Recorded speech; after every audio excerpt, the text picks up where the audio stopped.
শ্রদ্ধার সাথে স্মরণ করছি মহান স্বাধীনতার ঘোষক, যার জন্ম না হলে আমরা হয়তো এক স্বাধীন রাষ্ট্র পেতাম না, শহীদ রাষ্ট্রপতি জিয়াউর রহমানকে।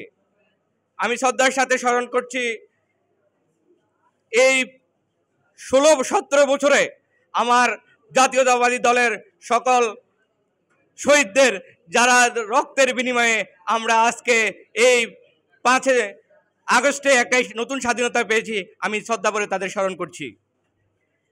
উপস্থিত আজকের সামনের সারিতে আপনারা যাদেরকে দেখছেন, এক একটা তারা ছিল আওয়ামী লীগের পেশিবাদের এক একটা সৈনিক, যাদের কথা আপনারা, যাদের পরিশ্রম, যাদের অক্লান্ত পরিশ্রম এই রাজপথে, যেটা আপনারা হয়তো কল্পনাও করতে পারবেন না। আমাদের যে সমস্ত নেতারা এখানে আপনাদের সামনে উপস্থিত হয়েছেন, তারা শুধু এখানে না, যখন আমাদের প্রোগ্রাম হয়েছে সম্পাড়াতে, আমরা প্রোগ্রাম সম্পাড়া করেছি, প্রোগ্রাম শেষ হইতে না হইতে আমাদেরকে বলা হয়েছে চাটকিল, যে আমরা সাথে সাথে চাটকিল গিয়েছি। চাটকিল শেষ আমাদেরকে বলা হয়েছিল সোনামুড়িতে যাও, আমরা সোনামুড়িতে গেছি। সোনামুড়িতে প্রোগ্রাম শেষ আমাদেরকে বলা হয়েছিল তারপরে মাইজদি যাও, নোয়াখালী জেলায় প্রোগ্রাম চলে, আমরা ওখানে গিয়েছি। ওখান থেকে শেষ করে তারপরে প্রোগ্রাম হবে কোথায়? আমাদের বিভাগীয় প্রোগ্রাম হবে চট্টগ্রামে, আমরা সেখানে গিয়েছি।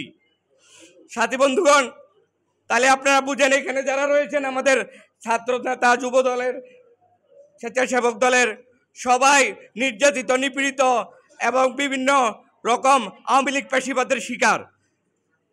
এই পেশিবাদ মুক্তি পেয়েছে, আমাদের নতুন একটা স্বাধীনতা পেয়েছি 5 আগস্টের মধ্য দিয়ে। আমরা এই স্বাধীনতা ধরে রাখবো। কিভাবে ধরে রাখবো? সে ধরে রাখতে হবে আমাদের এই ছাত্র সমাজদের, যারা বৈষম্য বিরোধী আন্দোলন করেছে এবং তাদের সাথে একত্রতা পোষণ করেছে। তাদেরকে আমি অনুরোধ করব, আমাদের যে সমস্ত সিনিয়র নেতৃবৃন্দ আছে, তোমরা সবাই ছাত্র, তোমরা আমাদের যে সমস্ত সিনিয়র নেতৃবৃন্দ আছে তাদের সাথে সবসময় সম্মানের সহিত দেখা করবা, যোগাযোগ রাখবা।